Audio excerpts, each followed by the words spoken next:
Desde el Closet Podcast. Un espacio para todas las voces. Porque todos tenemos algo que contar.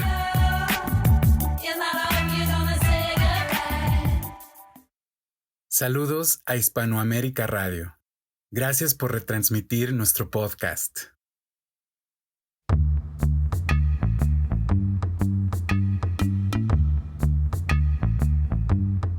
Hola, bienvenidos al episodio número 8 de la segunda temporada, aquí en el programa Desde el Closet Podcast. Me da muchísimo gusto estar nuevamente aquí platicando. Tenemos una visita, una entrevista el día de hoy. Y bueno, yo soy Gerardo Heredia. Y por acá Héctor Sandoval. Qué gusto estar otra vez con ustedes, compartiendo nuevas historias, nuevos closets. Así es que es un gusto porque tenemos a una invitada muy especial. Pero bueno, antes de comenzar, queremos invitarlos a que nos sigan en nuestras redes sociales. Recuerden que en YouTube estamos como Desde el Closet Podcast. En Instagram estamos como Desde el Closet Podcast, todo junto. Y en Twitter estamos como Desde_el Closet. Además, recuerden que nos pueden escuchar en las plataformas más famosas. Por ejemplo, Apple Podcast, Google Podcast, Anchor FM, Spotify, TuneIn, iVoox, Stitcher. Y recuerden que no todas son de paga, porque ya nos habían comentado y siempre hago hincapié en este asunto, que hay plataformas que son gratuitas, por ejemplo Google Podcast o TuneIn. Entonces hay opciones para escucharnos. Y bueno, les presento a nuestra invitada del día de hoy. Hola Adriana, ¿cómo estás? Muy bien, Gerardo, muchas gracias por la invitación y también a Héctor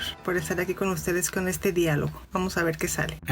Así es. Muchas gracias a ti por aceptar la invitación. Seguramente van a salir muchas cosas del closet, que esa es la idea de estar aquí en este espacio, compartiendo y departiendo. Y bueno, antes de comenzar, Adriana, ¿para ti qué representa un closet? Nunca me había formulado responderlo. Lo primero que se me viene a la mente es la parte física de las casas. Y recuerdo una historia que para mi mamá fue como muy complicado juntar dinero para tener un closet enorme en el cuarto donde nos dormíamos las mujeres de los 7 hijos, que somos 4 mujeres y 3 hombres. Y se quedó un perfecto closet de caoba, que ahora nada más una de las 4 hermanas es la única que disfruta. Y eso en la parte física, obvio que es el apartado donde juntamos cosas, las guardamos. Y creo que es una parte interna que cada quien tiene en un determinado espacio del cuerpo, ya sea la cabeza, el corazón, las entrañas, la parte de las misiones y las micciones. Creo que también eso representa en al menos en mí, ¿no? Distintos, un closet completo de cuerpo con distintos cajones en distintas áreas, ¿no? Donde tengo guardadas cosas que representan varias partes de mi cuerpo. O sea, me desarma la pregunta, pero por lo pronto te podría decir eso, que soy yo toda un closet y hay cajones en distintas partes de mi cuerpo, ¿no? Algunos se abren y otros no. Otros no sé ni qué tengo guardado ahí, pero debe haber algo ahí. ¿Y hay algo, por ejemplo, que en tu closet, hablando físicamente, guardes y atesores y digas, híjole, esto es mi cajón especial porque guardo esto? Sí, hay cosas que yo misma en mi vida recuerdos, por ejemplo, trato de pensar en ellos porque estoy en una edad en la que estoy perdiendo mucho la memoria de cosas que para mí eran valiosas, ¿no? Hace poco no recordaba cuál fue la primer película que vi con mis papás que no fuera de dibujos animados, y alguien me decía, lo citas mucho, y la mente estaba en blanco, que era Dr. Zhivago, ¿no? Ese tipo de recuerdos con mi padre, con mis hermanos, se están yendo a dónde, no sé. Pero esa parte de mi infancia es algo que guardo mucho. Tuve una infancia muy bonita, todavía fui niña de calle, de que se escondía el sol y había que regresar a casa sin necesidad de que hubiera un celular, que te llamara una alerta de que era hora de regresar. Sí, fui niña de juego en la calle, que iba a casas de amiguitas a comer, que tuve un cuarto en otra familia. Sí, es algo que atesoro, que cuido mis recuerdos. Tuve una infancia muy bonita, por cierto. Qué padre. Sí. Entonces esos son de los cajones que sí abres de vez en cuando, ¿no? Sí, de los que cuido eso, de los que no abro. Que todavía tienes la llave de esos cajones. De todos hay llaves, muy pocas se usan. Siempre he pensado que soy como una mujer muy transparente. Mi problema es decir las cosas. Se presta mucho a que soy contestataria, o a que soy enojona, o a que digo las cosas sin pensar. No, creo que lo que se dice se piensa con mucho cuidado. Claro. A lo mejor no tengo el tacto, pero siempre soy consciente de que hay que decir las cosas sin lastimar lastimar a las personas. Y fíjate, algo que me llama mucho la atención de tu personalidad es que eres contrario a lo que se suele ser de donde tú vienes, que en Guanajuato es una parte, a los que conocen México, pues es una región súper conservadora, donde la mujer en realidad tiene que mantenerse en un papel muy particular, y tú eres todo lo contrario. De hecho, mucha gente piensa que soy chilanga. Sí podrías pasar. No piensan que soy de Guanajuato. Nací en Irapuato. Irapuato en ese sentido tiene una circunstancia muy peculiar porque la gente que hizo cosas por el estado decidió salirse de Irapuato e irse a Guanajuato. No sé, Jorge Pantoja Merino, que fue un importante impulsor del cine a nivel nacional. Francisco Patlán, que también es un pintor muy importante. Yasamuar, que bueno, es este artista plástico que aparte estuvo en el taller de B.B. King de música y fue compañero de Eric Clapton. Te podría como mencionar más personas, no me incluyo yo en ellas porque no he hecho tantas cosas como ellos, pero sí de que hubo una llama, una ramita en Irapuato que nos hacía salirnos de Irapuato porque no era una ciudad que atrajera tanta cultura como Guanajuato. Y nos íbamos a Guanajuato y encontramos esas buenas conciencias que llama Carlos Fuentes y ese cuébano de Ibargüengoitia, efectivamente, de una persona, de una mujer donde hay que tener cierto cuidado con lo que se dice, cierta postura incluso al caminar, al actuar, sí es como contradictorio. Lo que sí te puedo decir, voy a salir en mi defensa, es que las cosas siempre las he hecho apegadas a derecho y mi defensa siempre ha sido la ley. Entonces no, porque tampoco se trata de violentar las cosas con un arrebato, creo que una de las decepciones de mi papá fue que no hubiera estudiado yo derecho. Era como su ilusión y le decía, ¿vas a ser licenciada? Sí, papá, pero no le decía licenciada ¿en qué?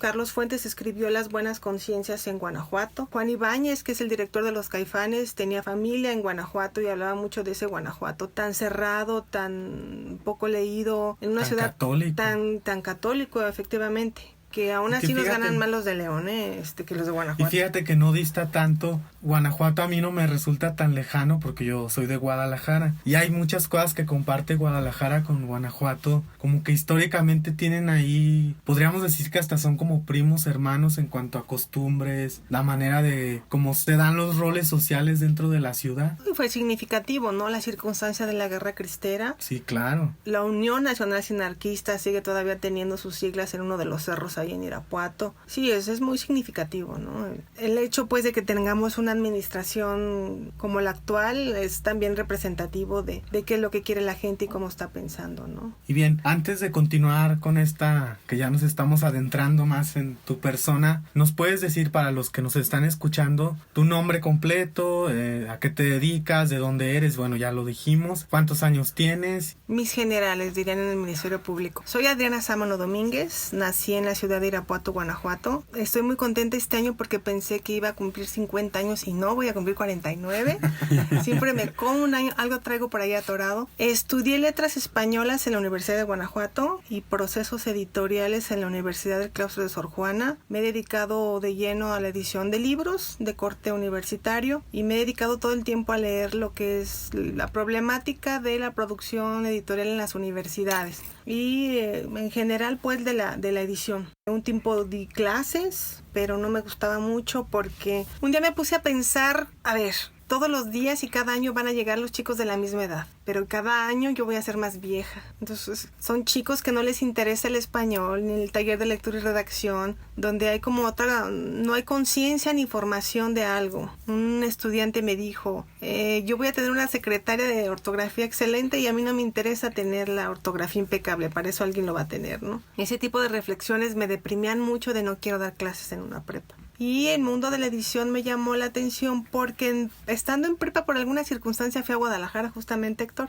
y escuché al maestro Jesús Anaya en un encuentro sobre editoriales universitarias. Y, oh, sorpresa, las editoriales también son universitarias. Eso me llamó mucho la atención. Y hablaban de 1000 problemáticas que tenían. Entonces me fue llamando la atención. Ya desde ese momento y hasta la fecha seguimos con esos problemas en el mundo editorial. Te estoy hablando de 1989-90, pero Jesús Anaya ya tenía esa idea completamente clara de qué era el problema a batir en cada universidad. Y coincidió que luego encontré una revista en el puesto de periódicos de libros de México, donde Jesús Anaya ya escribía en forma y fue así como que el nombre, ¿no? Yo soy una niña que creció leyendo Rarotonga, Lágrimas, risas de amor, Ah, sí.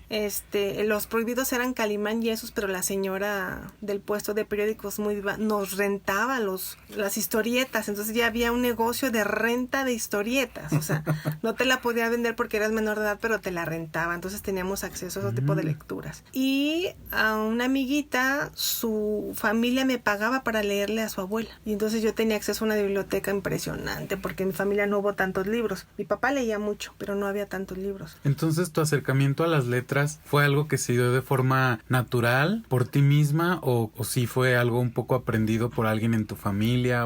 En mi familia se acostumbraba los domingos a comprar el periódico. Mi papá compraba todos los periódicos a nivel nacional. El Heraldo de México, El Sol de México, El Universal, y bueno, los que eran de Irapuato, que era El Sol de Irapuato, la M, ya después fue el Nacional. Y era la tradición de los domingos irte a leer las caricaturas ahí en la sala. Sí. Y mi papá leía mucho, o sea, veíamos a mi papá leer. En ese tiempo la revista Impacto tenía otro corte y otro contenido de mayor calidad. Te sabías la historia de la Segunda Guerra Mundial por esos resúmenes fabulosos de la revista Impacto, que luego ya el corte de la revista fue totalmente amarillista. Te puedo decir que puede ser por mi papá. Mi papá tenía muchos dichos que le manda, por ejemplo, decía mucho, no se crean lo que les digan, comprueben la información, busquen en los libros. Y mi servicio social en prepa lo di en la Biblioteca Municipal de Irapuato. Entonces era así como que el gusto por la lectura y a ver qué había, y tenía amigas de bibliotecas impresionantes y me gustaba mucho andar de metiche. Luego los papás me regalaban libros, o lo que te digo, me pagaban para leerle a una abuela que le gustaba leer pero se quedó ciega, ¿no? ¿Y qué edad tenías en ese momento? Yo creo que como unos 12 años, 11, 12 años más o menos. ¿Recuerdas cuál fue el primer libro que te impactó así de una edad muy temprana? Sí, de Enrique Sienkiewicz, no sé si se pronuncia así, Cubadis. Esa descripción que hacía de los paisajes en Roma y del Coliseo Romano, lo tuve yo cuando salí del metro en Roma y lo primero que vi fue el Coliseo Romano. O sea, fue en automático cómo a partir de la descripción de un libro te lleva a otra realidad, y cuando eres capaz o tienes la oportunidad de demostrarla, es ese impacto de lo que leíste. Sí, ese fue mi primer libro, y por cierto me lo robé de la biblioteca familiar y yo soy la que lo tengo. Mis hermanos no lo saben. Ese libro me impactó mucho. ¿Ya no sacaste algo del closet el día de hoy? Ya, sí. Sí. Un secretillo por ahí. Eso de robar libros familiares me suena muy familiar. Yo tengo ese libro. Y sobre todo porque era un libro para mí era muy extenso, porque eran 500 y tantas páginas de una pasta dura muy bonita, y tenía unos dibujos muy impresionantes. Ligia sometida encima del toro con Urso ayudándola, era así como que mi primer también acceso al porno, ¿no? Una chica así con el pecho destapado, ¿cómo era posible? Sí, fue mi primer libro, fue de los primeros completitos que me leía yo, y me sentía ya como adulto, ¿no? Porque mi familia no fue tanto de circo, fue de llevarte al cine. Mi papá creía mucho en el cine y lo comparaba en cuanto a calidad, y le gustaba mucho el cine gringo, ¿no? El cine de la época de oro, gringo y también mexicano. Y no fuimos tanto, te decía, de ir al circo, sino nos íbamos todos al cine. Pero la primera vez que fui yo al cine, sin que fueran películas de niños, de caricaturas, fue con mis papás a ver Dr. Zhivago. Y entonces ya después, oh, sorpresa, hay un libro. Entonces no entendía que el lenguaje del cine era totalmente diferente al lenguaje de la literatura, ¿no? O empezábamos a leer los libros de los hermanos Grimm, y yo no entendía por qué la sirenita no se suicidaba en el cine si se suicidaba en la literatura. O las hermanas de la Cenicienta, las hermanastras, se cortaban los pies, entonces no encontraba yo... Para que le escupiera la zapatilla. No entendía yo a esa corta edad que eran lenguajes, te digo, totalmente dispares, uno salido del otro. Fíjate que me identifico mucho con lo que estás diciendo, porque mis papás también fueron lectores, han sido y siguen hasta la fecha, y yo creo que, bueno, hay fotos ahí de muy muy chico que mi hermano y yo también estábamos en el baño con un revistero y estábamos con un libro, ¿no? Así en el baño, a una edad así muy como concentrados y ahí leyendo. Sí, y mi mamá nos leía mucho cuentos de Hans Christian Andersen, como La Sirenita, y también al mismo tiempo mi papá, él trabajó mucho tiempo para Cinépolis, entonces el cine era nuestra segunda la casa. Entonces yo tengo esa perspectiva también así del libro y la historia, y que la sirenita se convierte en espuma de mar, y en la película en Disney pues es otra historia completamente distinta. Así es. Pero creo que, no sé, en mi caso me han gustado las dos partes, ¿no? Así como esa parte bonita y de fantasía de Disney, pero también esa parte realista y cruda de los cuentos originales, ¿no? Entonces hay personas que dicen, no, me gusta más el libro que la película, o viceversa, ¿no? Pero en mi caso, como tuve los dos, y justo ahorita que lo mencionas, creo que nunca lo había pensado de esa forma, que pude como abrazar las dos partes, ¿no? Así muy, muy independientemente, y creo que nunca ligué una con otra, sino que yo lo veía como dos cosas muy distintas, ¿no? Como si fueran historias diferentes y no que una venía de la otra. Conozco a una persona que no ve la película si antes no ha leído el libro. Es una percepción muy, muy peculiar de la literatura, honrar más a la literatura y no entenderla. Y un dato curioso también, hay un caso de un libro que primero es la película y luego el libro, que es Odisea Espacio 2000. Siempre me gusta platicar eso a la gente que dice que sabe mucho de cine y literatura y no conocen ese dato. No es tanto, creo, por encontrar uno en la otra. No estoy peleada tampoco con ir a ver primero la película y después leer el libro. Es nada más aclarar que son, insisto mucho en eso, cosas totalmente diferentes, ¿no? Sí, percepciones, sí. Y igual te transforman a mundos muy ricos, ¿no? Yo también lo aprendí a ver de esa forma, sí, son cosas muy distintas, ¿no? O sea, porque creo que sí, a veces en las pláticas o en las discusiones llegan personas y dicen, no, es el libro es mucho mejor, o no, la película, y yo digo, no, creo que yo disfruto mucho las dos por separado, ¿no? Así como tal cual. Esta es la historia de tal y esta otra es algo muy, muy distinto, aunque claro, esté basada en otra, pero eso pasa en cualquier libro, ¿no? En cualquier historia, pues hay referencias, ¿no? Así es. Entonces, creo que más lo tomo de esa forma, ¿no? Así como hacen una referencia a esta historia, ¿no? Por ejemplo, de Cenicienta, de La Sirenita. Y regresando, a este tema de los libros, de mi acercamiento, cuando yo estudié letras españolas, el papá de un novio mío era el que me prestaba los libros que yo tenía que estudiar en la carrera. Y era muy bonito porque le decía yo a ese novio, no tengo este libro, no te preocupes, está en mi casa. Entonces era una maravilla ir yo a la biblioteca del entonces suegro mío y haber estudiado mi carrera con parte de su biblioteca. Acabo de ver ahorita a un sobrino que él no sabía esa historia de que yo estudié con los libros que había en la biblioteca de su abuelo. Porque entonces yo me fui a estudiar a Guanajuato cuando mi papá tenía una circunstancia económica terrible. Entonces me tocó trabajar y estudiar al mismo tiempo. Y no había posibilidad de que sobrara dinero para comprar los libros. Y en mi época era el respeto, el que sacaba fotocopias era un sacrilegio, porque había que tener respeto, no tanto al copyright, era al libro como objeto. O sea, tienes que tener el libro. Porque y obviamente no se rayaba, era no se rayaba, por supuesto que no se rayaba. Ese también es todo un tema, ¿no? De si se rayan o no se rayan los libros. Yo en mi caso confieso que sí los rayo. Yo también los rayo, la verdad. Es como hacer los míos y decir, bueno, este es un libro mío, ¿no? Yo lo compré y yo lo voy a disfrutar y sí me gusta como subrayar o remarcar ciertas partes, ¿no? Que después puedo regresar a ese libro y buscar así esa parte que me llamó y que dije, bueno, esto es algo importante para... Tocas algo muy interesante porque les platicaba de este personaje que para mí fue uno de los críticos más importantes del cine de México, Jorge Pantoja Merino. Un día vio a mi hija leyendo Stephen King. ¿Qué porquerías estás leyendo? Y la niña, pero es que es en inglés, no importa. Él hizo una selección muy peculiar de su biblioteca para regalarle a mi hija. Yo me siento muy honrada con ese regalo. Y hemos estado encontrando notas de Jorge Pantoja en los libros. Y es un impacto encontrar con lápiz la letra de Jorge, con las anotaciones de cómo iba siguiendo la lectura, cómo iba entendiendo al personaje, cómo iba investigando las palabras que no entendía. Y es una maravilla. Lo que llaman el metalibro, pero el metalibro en físico. Y sirvió, yo le comentaba a alguien que hizo un video, yo tengo la letra de Jorge en los libros, como son libros que él le regaló a mi hija y yo estoy descubriéndolos. En cuanto abro no hay hoja que no tenga una anotación y me parece de una riqueza impresionante. impresionante. Soy de las que no rayan los libros porque le costó trabajo comprarlos, pero en esta peculiaridad con estos libros de Jorge es algo que yo le agradezco que él haya hecho. Encuentro otro Jorge distinto del que era, preocupado, tratando de entender, de llevar el hilo de la lectura, de hacer sus observaciones, muy interesante. Jorge ya no vive, ya falleció. Ese libro ya le encuentro otra riqueza emotiva, por supuesto, pero muy interesante para análisis, ¿no? Cómo alguien va siguiendo una lectura sin anotaciones fuera del libro, sino en el propio libro. Valdría la pena hacer sus propias anotaciones en ciertos libros, ¿no? Tener su propio, como libro diario para seguir.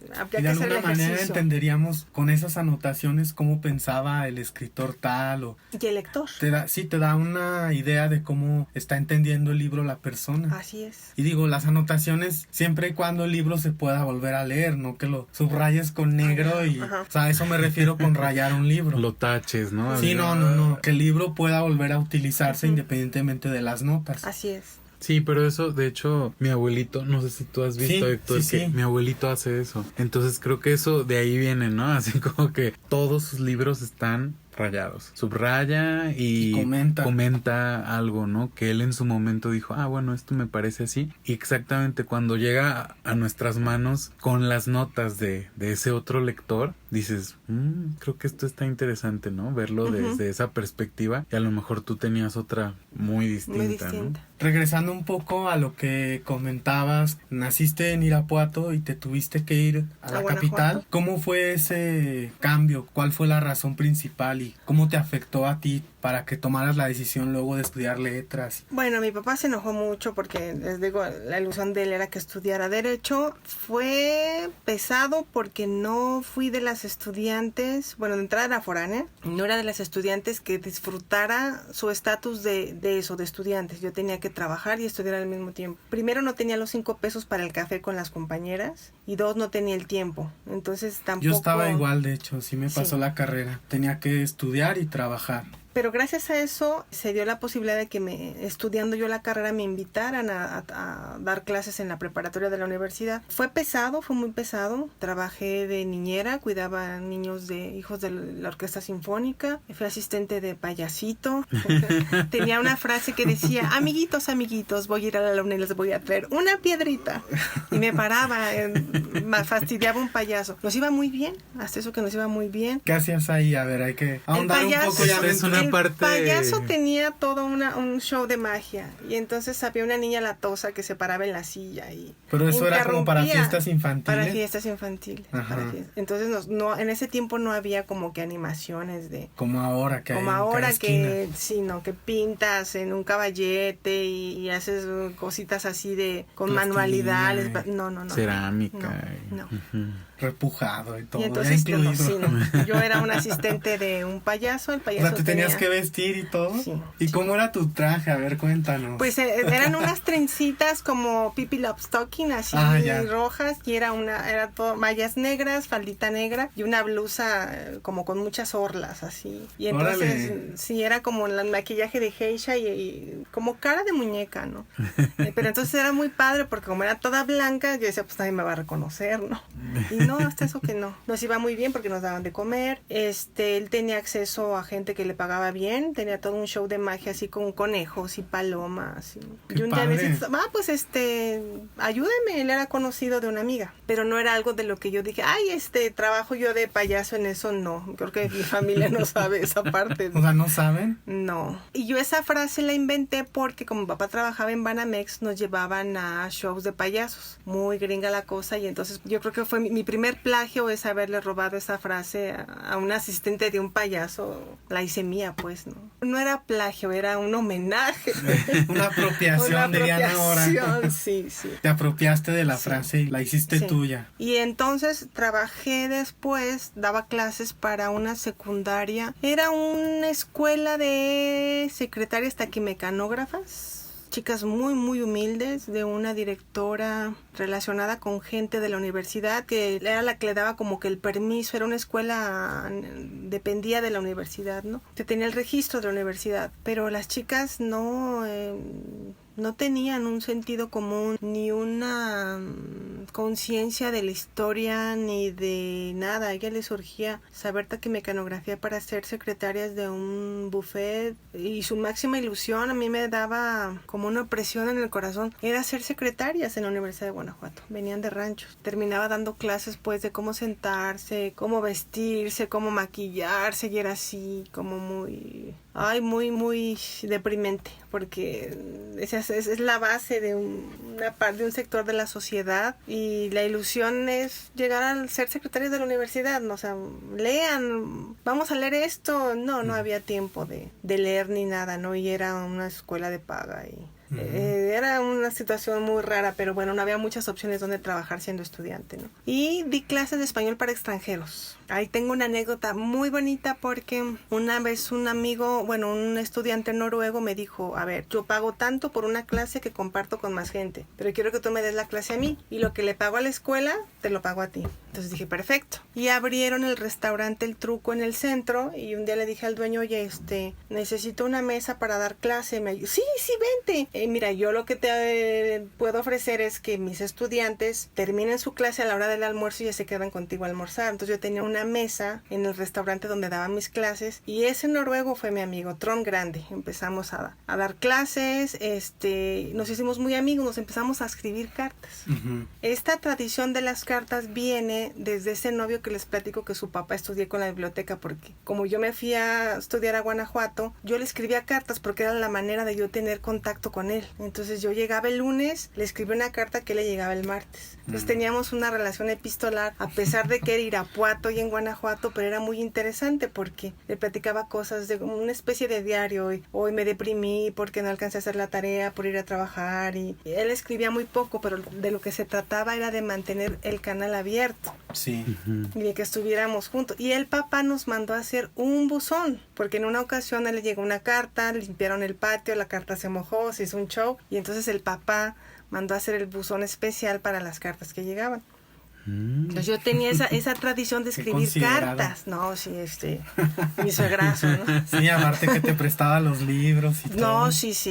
Entonces esa tradición mía de escribir cartas la traslapé a mi amigo de Noruega. Pero yo te digo que la carta noruega tardaba 2 meses en llegar. O sea, él me decía, ¿tienes un email? No sé de qué me hablas, o sea, no entiendo tú, ¿qué quieres? No sé. ¿Y eso para qué año fue más o menos? En el 92 o 93. Sí, que empezaba lo del correo electrónico. Fíjate, en Guanajuato existía un solo fax y estaba en el periódico El Nacional. Y para ir era súper lejísimo, y un rancho, y se cortaba, y era una cosa como del diablo. No sabíamos qué pasaba. Y era, creo que, el único fax en todo el estado. Empezamos a escribirnos cartas. Él vino después para presentarme a su novia. Se casaron y dejamos de escribir, no supimos nada. Y un día dije, voy a ver qué pasó con mi amigo Trond Grande. O sea, ¿qué pasó de él? Lo busco en Google, lo veo y digo, se hizo modelo, ¿qué le pasó? No, es el tercer hombre al mando del Banco Nacional Noruego. Órale. Y es mi amigo. ¿Qué tal? Wow. Sí. Y es un hombre muy guapo, muy guapo. Amigo y exalumno. No, y aparte un día me escribe pidiéndome una carta de recomendación porque está yendo a no sé dónde. Yo solo soy tu maestra. Sí, pero no importa. Entonces esa carta le fue abriendo como que muchas puertas. Él metió un rollo de inversión en Noruega que les generó mucho dinero, una estabilidad muy alta. Pudieron zafarse de los petrobonos con Brasil porque él siempre ha sido muy inteligente. Y un día me hablan de gobernación, que por favor no cuelgue. Yo pensé que era una extorsión o algo. Hasta que me hablaron que por favor era él para preguntarme cómo estaba. Yo, es que también estaba pensando en ti, te busqué en Google y mira tú. Cosas como muy, muy interesantes. A eso me ha llevado la vida, tener como que esos encuentros que luego han dado frutos o se han convertido en cosas muy peculiares, para mí muy extraordinarias, ¿no? Por ahorita no tenemos como que mucho contacto porque su situación es muy de aquí puedes pasar secretos y no sé qué traigas con países tercermundistas. Vamos a esperar que acabe su puesto y algún día lo vamos a traer aquí para entrevistar. Sí, claro. Estaría padrísimo. Sí. Después, les digo, di clases de español para extranjeros. Eso me quitaba mucho tiempo. Y me metí a trabajar al Nacional. Y en el Nacional nadie se quería quedar a las guardias. Entonces yo me quedaba a las guardias, pero me bajaba con los de fotomecánica. Entonces aprendí muchísimo sobre impresión. Muchísimo, o sea, la parte de la fotomecánica, me enseñaban a montar mandarinas, a limpiar las láminas. Perdón, Entonces, ¿qué es montar mandarinas? la mandarina es un papel naranja, por eso le llaman mandarina, sobre el que empiezas a montar las hojas para que case pie o cabeza, para luego doblar el papel y llevar la foto a sacarle una fotografía, y de la fotografía sacar un negativo, del negativo llevarlo a placa. Entonces yo aprendí cosas de la vieja tradición de impresión con el periódico El Nacional. Yo no tenía ni idea que algo así existía. Sí, antes los procesos eran más complicados, que tenían que sacar foto. Ahora ya todo se va directo a placa y a impresión. Sí. Antes eran varios pasos, digo. Yo también en mi ex trabajo en Guadalajara no lo viví directamente, pero sí me explicaron cómo eran los procesos hace 20 años, 30 años. Más años. Digo, yo también ya no soy tan jovencito, ¿verdad? Ya tengo mis 30 y tantos. Y te ves más joven. Y me veo más joven. Esa parte de tratar de ampliar esa visión de cómo se hacía el libro o de cómo estaba involucrado el asunto con la lectura. La primera vez que yo fui a la feria del libro de minería que está ahorita llevándose a cabo, yo tenía 13, 14 años. Se me hacía tan increíble que en un lugar tan bonito como el Palacio de Minería vendieran libros, y libros que eran muy diferentes de los libros de ocasión en las ferias pequeñitas en Irapuato, ¿no? O la Feria del Libro de la Universidad de Guanajuato, que es la más antigua del país, tiene 62 años ya, ininterrumpidos. Eran como que de otra calidad los libros, de otro formato, de más editoriales. Entonces era para mí como fantástico lo que estaba alrededor de un libro, a partir no nada más de la lectura, sino de saber cómo se hacían los libros. En el periódico El Nacional era todo súper rápido. A mí me encargaban hacerlas breves, sacar 12 líneas de 3 cuartillas que mandaba el periodista. Y ese discurso tan rápido y tan inmediato de escribir, aunque fuera que hubiera ganado Paleta Lupita el torneo de fútbol llanero, era todo un reto de escritura, todo un reto. Entonces en el periódico Nacional aprendí muchísimo de la edición, del reportaje, de cómo era el medio político. Hace poco leí una entrevista con Tomás Granados que decía que los editores teníamos un poquito el alma de chismosos. A mí la palabra me asusta porque yo diría más bien que somos investigadores sociales. Y de esta parte de lo que yo llamo como investigadora social, me fui poniendo mucha atención a esta vida de Guanajuato. Cómo eran los actores más allá de un periódico, de una edición. Y, oh sorpresa, ¿sabes que las mejores ediciones que hizo Gobierno del Estado las manejó el maestro Anaya, el hermano del maestro Jesús Anaya? Él trabajó para gobiernos en Guanajuato y hicieron las mejores ediciones y las más bonitas, libros dedicados a Olga Costa, Chávez Morado, Jesús Gallardo, Luis García Guerrero, no sé si de María Izquierdo, no, para no mentir, pero él trabajó para Gobierno del Estado y las mejores ediciones que hayan salido en Guanajuato las hizo el maestro Anaya. Entonces ya era como que el segundo acercamiento con otro Anaya, ¿no? Yo decía, estos algo traen en el mundo de la edición en México, porque andan tan metidos. Porque son los que sabían hacer libros y fueron muy inteligentes en donde vieron posibilidad,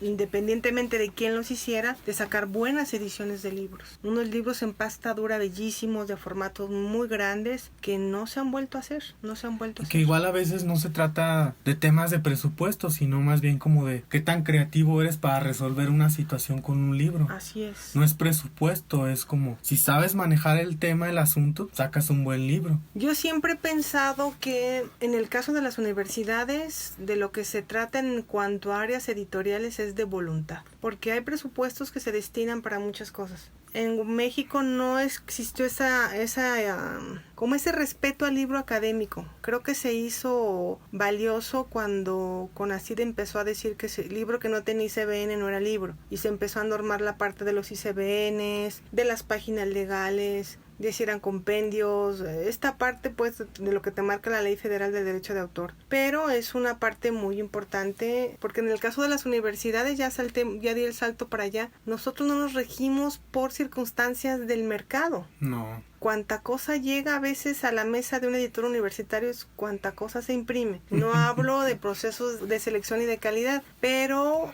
fíjate, los árabes del siglo XIII se lamentaban de que la vida no les iba a alcanzar para leer lo que entonces se producía de libros. Si haces tu análisis de cuándo fue la producción según la UNESCO el año pasado, que son millones y millones de libros, corriges un libro y dices, ¿dónde está este libro en todo este mar de libros, en esta red? ¿A dónde va a ir a parar? ¿A dónde va a ir a parar?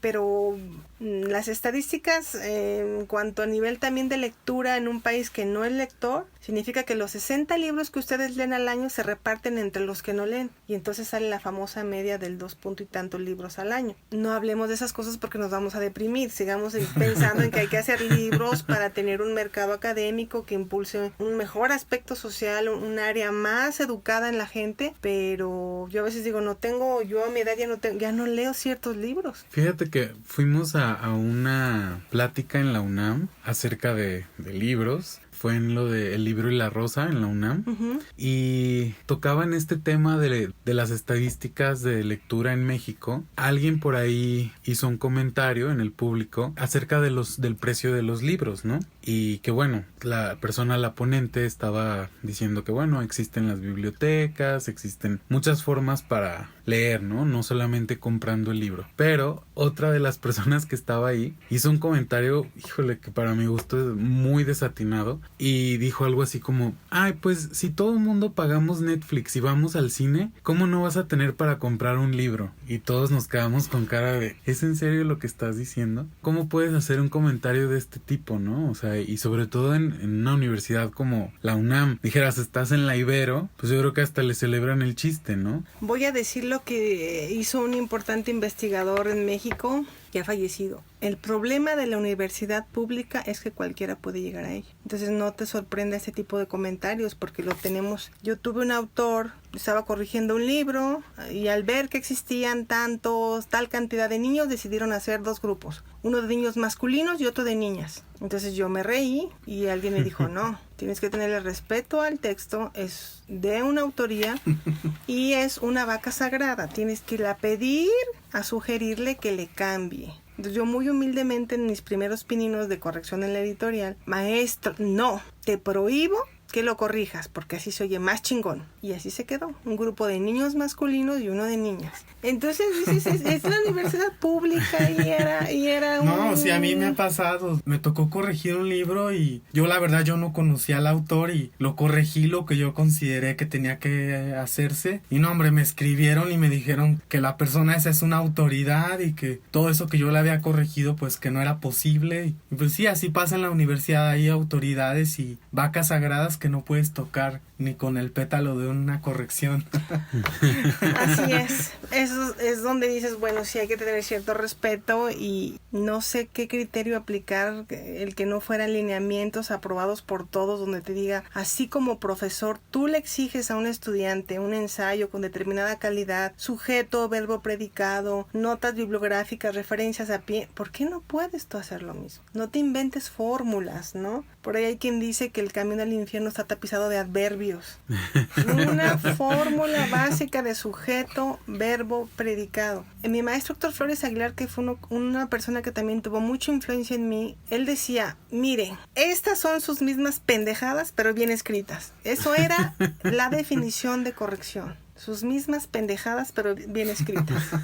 Y me daba mucha risa, porque él era verdaderamente autoridad. En ese trabajo sí hay que tener mucho respeto. Una vez a mí un profesor me reclamó ya en ese salto que di después del Nacional para trabajar como correctora en la editorial de la universidad. Me dijo que yo era una farsante porque le corregía tan bien los trabajos a un profesor que yo hacía creerle a la gente que ese profesor escribía bien cuando escribía súper mal. Era pésimo, él lo conocía como profesional, no podía redactar ni una carta de presentación. De hecho, ahorita hablando de pésimos escritores con fama, hace poco, no voy a dar nombres, estuvimos en una reunión y una amiga que se dedica también a la corrección de estilo dice que le tocó revisar textos de Genaro Villamil y dice que escribe horrible lo que le sigue. Entonces pues obviamente Genaro pues tiene un séquito de correctores o un editor y ya es, pero que es pésimo revisar a Genaro Villamil. Los hay.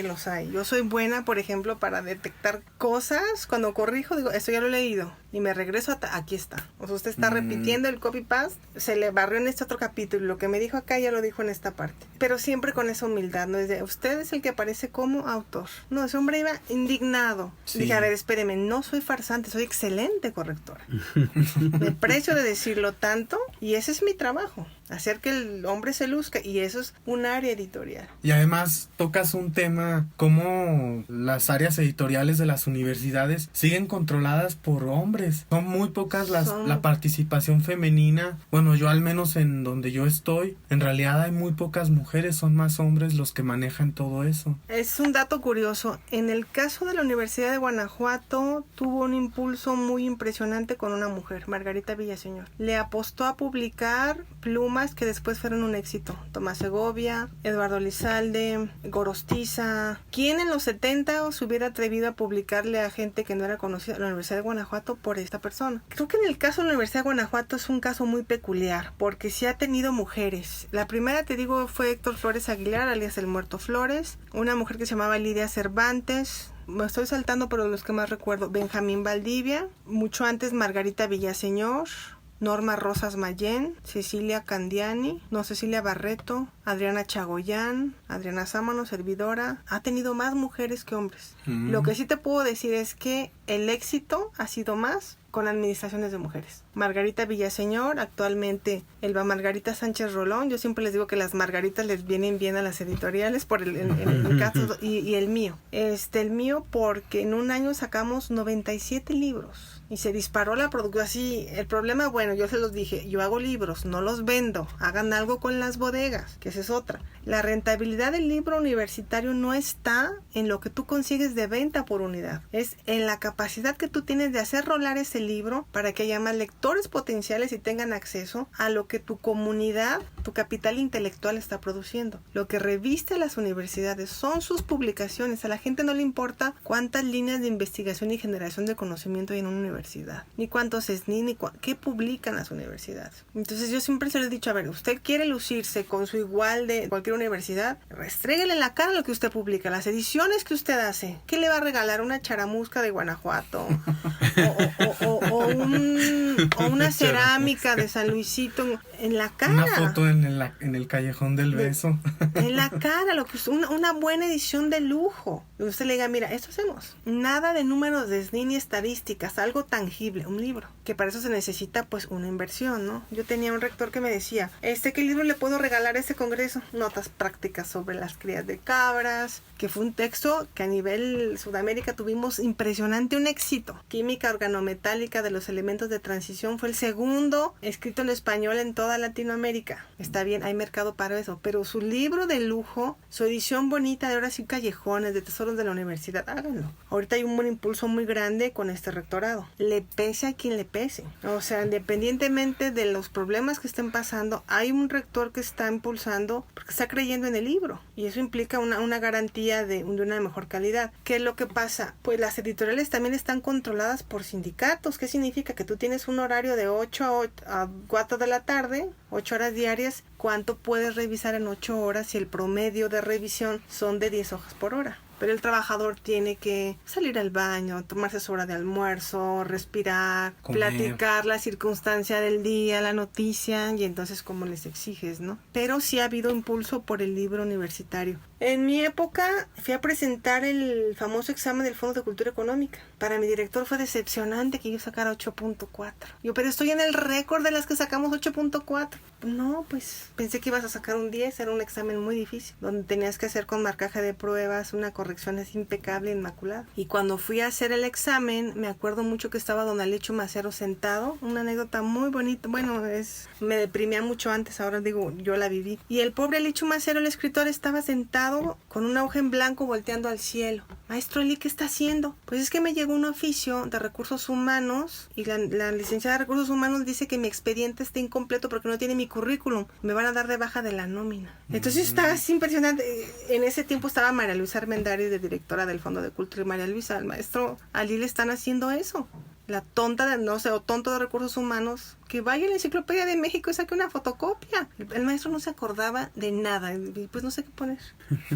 Yo me acuerdo ese acercamiento con Ali, me gustaba mucho. Él tenía conocidos en Guanajuato. Iba muy seguido a Guanajuato con Alba Mora, las Domínguez Mora, iba ahí a visitarlas. Y era un hombre tan tranquilo, él contaba la anécdota, él sacó la edición de Pedro Páramo, y lo contaba tan chistoso, porque decía, no, este cabrón y yo, refiriéndose a Juan Rulfo, yo lo acompañé a la editorial y el pendejo que se cae, se tropieza y todas las hojas volaron. Las juntó y ese es Pedro Páramo. ¿En serio? Así contaba la anécdota de que por eso no se entendía y era toda una revolución del discurso. Cosas muy bonitas. Así conocí a Don Ali en el fondo cuando fui a hacer el examen para corrección. Yo venía muy orgullosa con mi 8.4 porque nadie había sacado 8.5 ni nada, sabemos muy poco. Y mi director muy decepcionado, sacaste 8.4. Ahorita que ya que nos estás contando todo esto, cómo has vivido el editar libros y el trabajar en el mundo editorial, y regresando también a la parte donde como que quedé impactado que trabajaste como payasita. Sí.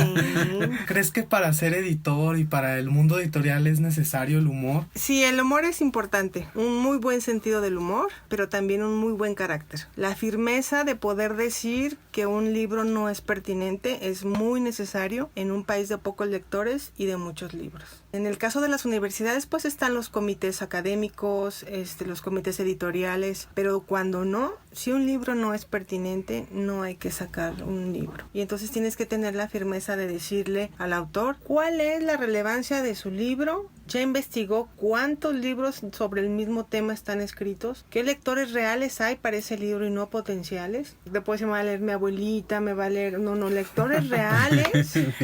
Es necesario que también tengas el carácter. No se da en las editoriales universitarias porque tu figura como editor no es la de determinar qué se publica y qué no se publica. No. Sí, eso es una diferencia en el mundo comercial, editorial. Al universitario, el editor es una figura un poco extraña, medio transparente. Sí, también tienes que tener buen sentido del humor porque te llegan cosas donde también el sentido común tuyo aplica mucho y tu cultura en general. Tienes que aprender a leer de todo. Yo recuerdo que alguien escribió sobre Terry Gilliam y yo le señalaba el nombre que estaba mal escrito y entonces no me entendía. Yo, bueno, está mal escrito el nombre, o sea, ¿cómo no puedes distinguir? ¿Y tú cómo sabes? ¿Cómo sé de qué? O sea, no necesitas ser especialista en algo, termina haciéndolo porque no sé si te ha pasado, Héctor, que un texto lo corriges más de una vez. Sí. Termina leyéndolo 3 veces y algo se te pega de una lectura de 3 veces de lo que quieras. Yo tengo un autor, Rodolfo Cortés del Moral, que como habla, escribe y no usa signos de puntuación, no lo necesita. Pero de repente analizando su texto veo palabras y le digo, ya sé por qué estabas tan enojado cuando escribiste esto. Porque se refleja como en escritura y es muy bonito leerlo, ¿no? Casos muy peculiares. Tengo también autores que me han hecho llorar, que no puedo con el texto de por qué escribe tan mal, o sea, y tengo que publicar, pero es un reto. Tu reto como editor es hacer el mejor trabajo posible, sin hacer escarnios del autor. Hay que tener como que mucho respeto de esa parte. Además uno termina riéndose de alguna manera. Es divertido, por ejemplo, recuerdo que en Guadalajara nos tocó revisar un libro, no recuerdo de qué tema era, ya cuando nos pasaron las reseñas de los autores, decía, es doctor en no sé qué, no sé cuánto, es ni no sé qué, y karateca, no sé qué, cinta, no sé cuánto. Dices,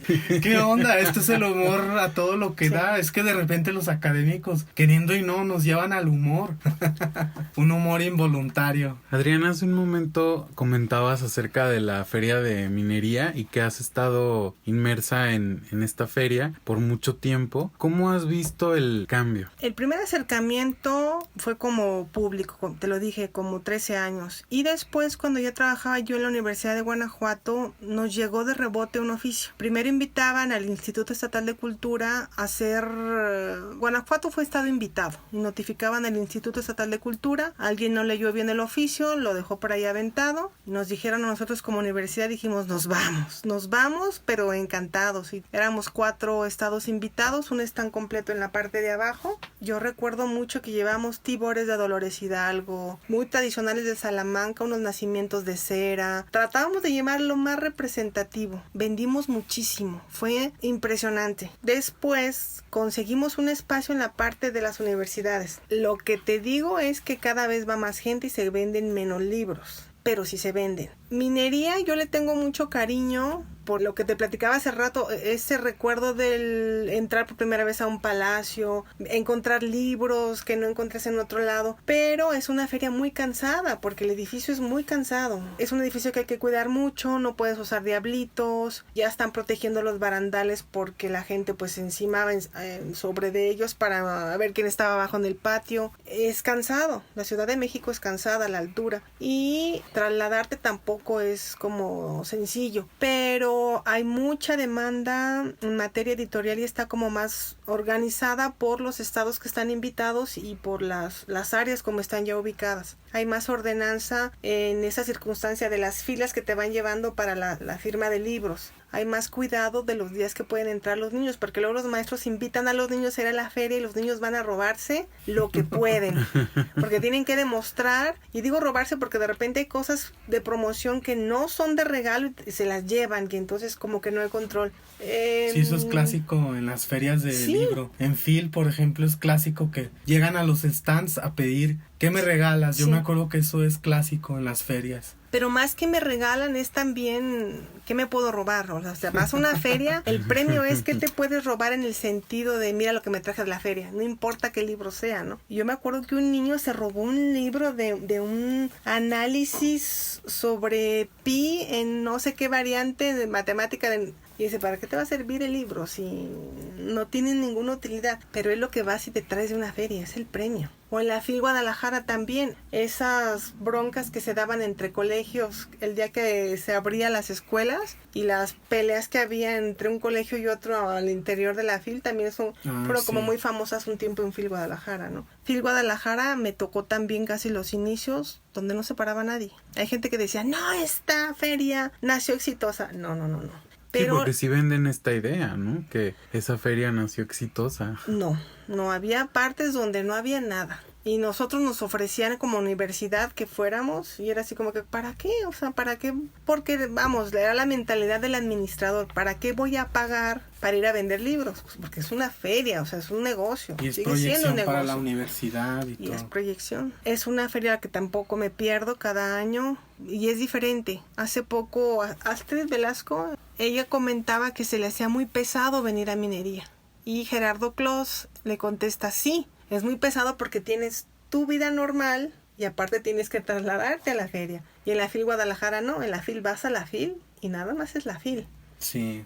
Te sustraes de todo lo demás no existe y es muy romántico porque vas al hotel más cercano y te dedicas exclusivamente a la FIL. Feria. Aquí es tu cotidianidad, lo que abrumadoramente tienes que hacer todos los días y a partir a la FIL. Por eso siento que se hace muy pesado. ¿Qué es interesante? Pues también los libros de ocasión que se hacen alrededor de la feria, ¿no? Que veo pues que se sigue manteniendo la feria. Para mí es un logro que cada año siga otra vez la feria promocionándose con eventos. Eso me sigue siendo un triunfo, que no se interrumpa una feria. ¿Y tú que puedes tener como esas dos perspectivas de la feria, tanto como usuario como dentro del staff de la feria del libro, qué diferencia podrías ver? Montar un stand en una feria es toda una parafernalia de muerte. Tienes que ver qué cantidad de libros puedes montar en tu espacio, qué es lo que le puede tener de impacto al público de la Ciudad de México, por ejemplo, qué llevaste el año pasado, cuánto se te pueden vender de tal tema, que no se te vaya la fecha de pago del stand, que no se te vaya la fecha y el horario en el que puedes traer los libros a minería, porque obedece a un reglamento de tránsito de la Ciudad de México que no es muy sencillo, son de horarios muy, muy determinados. El propio horario de la feria que se maneja con gente sindicalizada de la propia UNAM. Es todo un mundo. Ahorita tenemos a una persona en la Universidad de Guanajuato atendiendo el stand y él pide apoyo a sus vecinos. Es un gremio muy solidario, los libreros, son muy solidarios. El chico sabe que va a contar apoyo de su vecino para tener media hora de ir a bajar, a comer algo. Entonces es un gremio que en la noche se reúne para platicar, preguntan cómo están las ventas, cómo les han ido, pero es un gremio muy, muy solidario y es competencia. Sí, porque esas son las cosas que uno no ve, ¿no? Uh-huh. Que vas a la feria a minería, pero bueno, estar ahí dentro pues de en el 9 corazón. De la mañana a 9 de la noche sí es muy pesado, ¿no? Es como todo un montaje, ¿no? Como cualquier obra de teatro, cualquier preparación. Ser librero es toda una profesión. Vendes algo que no sabes ni cómo va a reaccionar el público, sobre todo nosotros que no tenemos tanta experiencia en un producto donde tenemos que hacer un análisis de mercado. Nosotros sacamos el producto y se vende. O sea, sí hay venta de libro académico. La rentabilidad, insisto mucho en eso porque luego me dicen, una vez en la universidad me dijeron, bueno, ¿qué tan rentable es un libro? Y dije, a ver, ¿qué tan rentable es un estudiante? Un estudiante no es rentable, cerremos las universidades. Si quieren hacer libros rentables, editemos libros de modas, de dietas, de feng shui.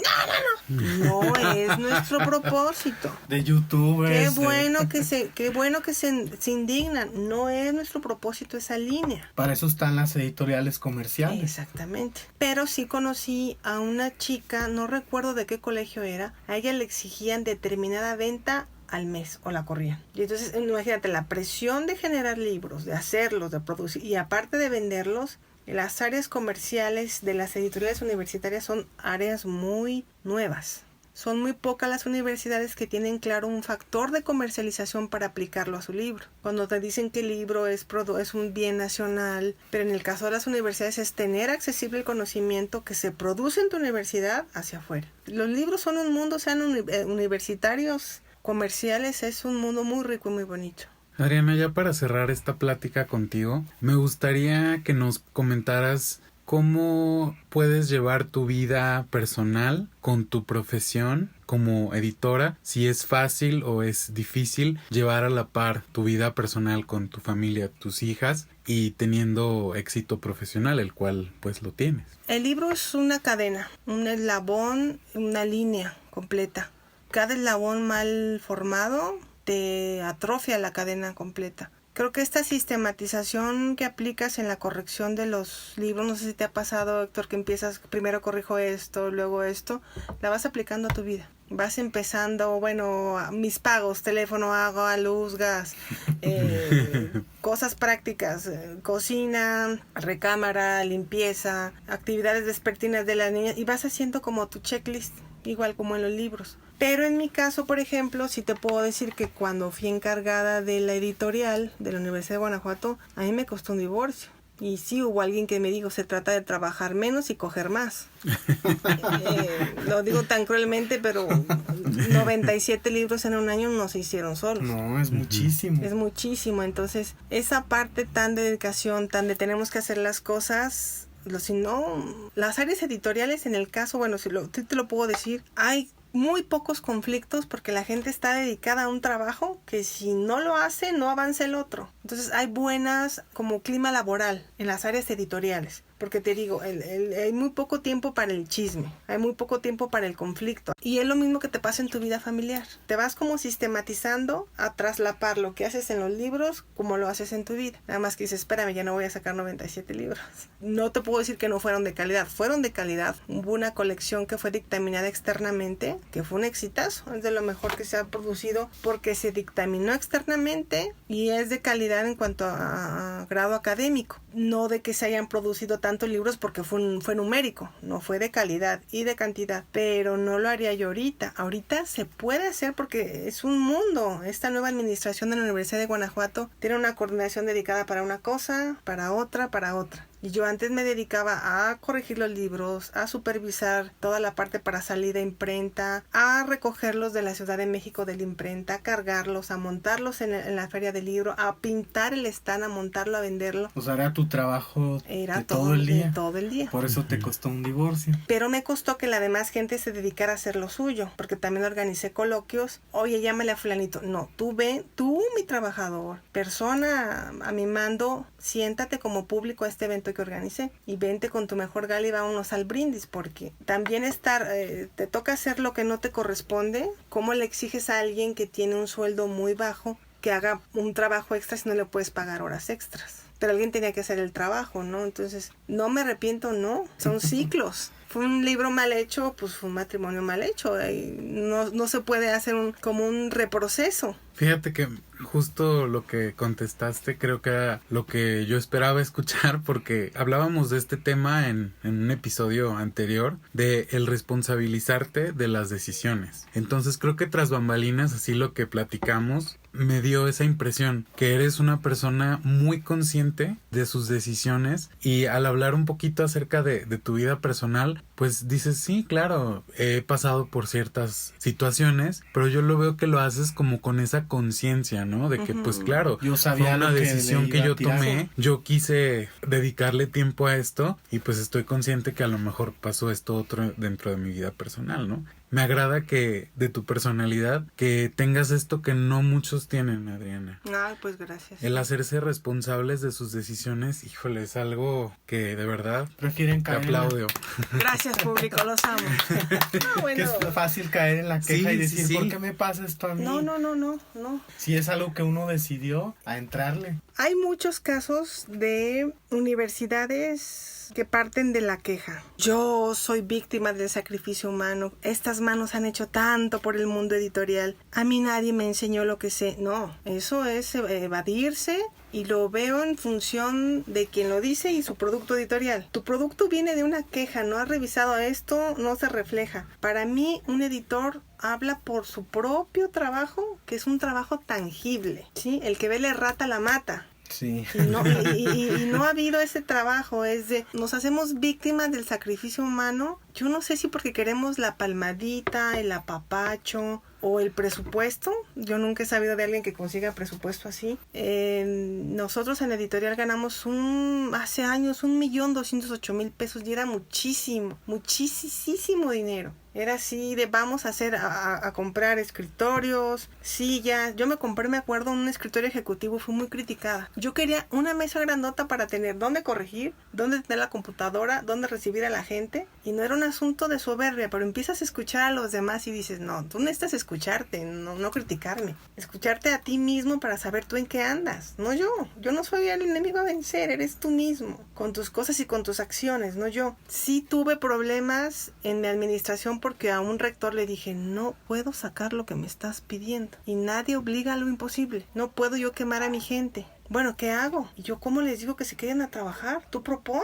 Y tuvimos una compensación económica. Ve mi gente trabajando tan bonito que dije, mira, mejor condición laboral, sí se puede, sí se pudo en esa ocasión. Por eso le platicaba a este maestro, yo he sacado audiciones en 2 semanas, bien hechas, con un equipo en armonía, bien comido y bien pagado. Pero sí he encontrado también gente que pobrecita. O sea, pobrecita de mí, yo con tan poquito hago esto. Pues no hagas. Yo lo aprendí de mi actual jefa. Aprendí de ella. Es que se tiene que poder porque el rector dijo y hay que hacer esto. Esa misma firmeza de la que hablaba yo hace poco, de decirle al autor, no es pertinente tu texto, también se la tiene que decir uno como editor. No es pertinente que corrijas tanto porque va a salir mal el trabajo. No es pertinente que hagas esto cuando no están las condiciones laborales. Porque para cerrar, estuve en un sindicato encargada de prensa y difusión. Y tuvimos 2 rompimientos de tope salarial, nada más les digo eso. Pero también esa idea de conocer tus derechos, saber cuáles son tus obligaciones y aprender a decir, no, mi horario es de tal a tal. Por el famoso burnout. También estamos en esa circunstancia. Claro, y que luego muchos editores, que es la actitud, digo, yo lo hablo porque estoy en este mundo de los libros, pierden la conciencia y la empatía con todos los que participamos en el proceso Así de es. construcción de un libro. Sí, que justo es algo de lo que tú estabas hablando, esa empatía, ¿no? De decir, mi equipo bien comido y, como dijiste, Bien cuidado. Bien sí, cuidado. claro. Eso es algo muy, muy rescatable. Y yo no sabía, una chica me dijo, yo sabía que tú un rector le dijiste que no. Sí, nadie obliga a lo imposible. Entonces sí hay que saber de mucho y hay que tener la humildad con uno mismo y con los demás. Y la política de decir las cosas sin lastimar a las personas, porque pues esas cosas de tratar de decir veladamente indirectas no, nos han hecho mucho daño a este Sí. país, creo que sí. No quisiéramos terminar la plática, Adriana, estamos muy a gusto, muy a gusto aquí en contentos. esta charla. No, yo estoy feliz porque que hayamos coincidido en esta entrevista de venir desde Guanajuato a México a la Feria del Libro. Me dio la oportunidad de poderlos tener aquí enfrente platicando, ¿no? Eso, son de las posibilidades que me ha dado estar en el mundo de los libros. Esas coincidencias muy armónicas. Sí, además que nosotros estamos cerrando un ciclo y yo dije, este es el momento cuando podemos platicar con Adriana. Miren, aquí está Y esta yo a nada le digo que no.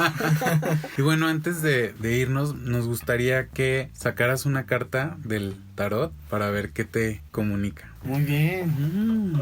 La carta número 21, el mundo. Esta carta habla de la unión de todo. Los 4 elementos que aparecen ahí en la carta, la unión también de lo opuesto, lo femenino y lo masculino, también así, al unir todo esto, cómo se da un proyecto, ¿no? Y qué es lo que tú, pues es lo que haces, ¿no? Tienes que unir de aquí, de allá, y entonces ya uniendo todo, se va este proyecto así, ¿no? Esto sale, y es una carta muy, muy positiva, y mira, ahí está, ¿no? Ahí sales tú, ahí estás tú, Adriana. Además, fíjate, Adriana, esta carta, en un aspecto más personal y a lo que tú te dedicas, la carta te está diciendo que justo estás donde tendrías que estar, donde tienes que estar, y que estás haciendo una aportación al mundo, una aportación muy propia, una visión que hace falta en el mundo de la edición, que es la visión empática y la visión más en perspectiva completa, no parcial. Y creo que la carta aquí nos está diciendo que justo lo que haces es una aportación muy grande al mundo. Ay, pues eso espero. Y todo lo que les digan de mí es cierto. Bueno. Y bien, ya para cerrar esta conversación, Adriana, te queremos invitar a que nos compartas una canción que para ti represente algo muy importante o que te vincules con esa canción. The Cut me gusta, de The Cure. Ok, pues muy bien, la vamos a agregar a nuestro playlist de Spotify. Recuerden que lo pueden encontrar como Desde el Closet OST. Y no nos queda más que, bueno, agradecerte, Adriana, por haber aceptado nuestra invitación. Vienes desde lejos y también ahorita un poco cansada con todo tu trabajo, y de verdad agradecemos mucho que te hayas tomado el tiempo de venir. Gracias a ustedes, estoy muy a gusto. Nos lanzamos mucho tiempo, pero ustedes invitan mucho a compartir muchas cosas y es una manera muy agradable, pues, de estar aquí con esta armonía que tienen ustedes dos. Gracias a ustedes. Muchas gracias. Muchas Adriana. gracias. Y también gracias a todos los que nos escuchan, porque todos hacemos Desde el Closet Podcast. Un espacio para todas las voces. Hasta luego. Adiós. Buenas noches, buenos días y hasta pronto.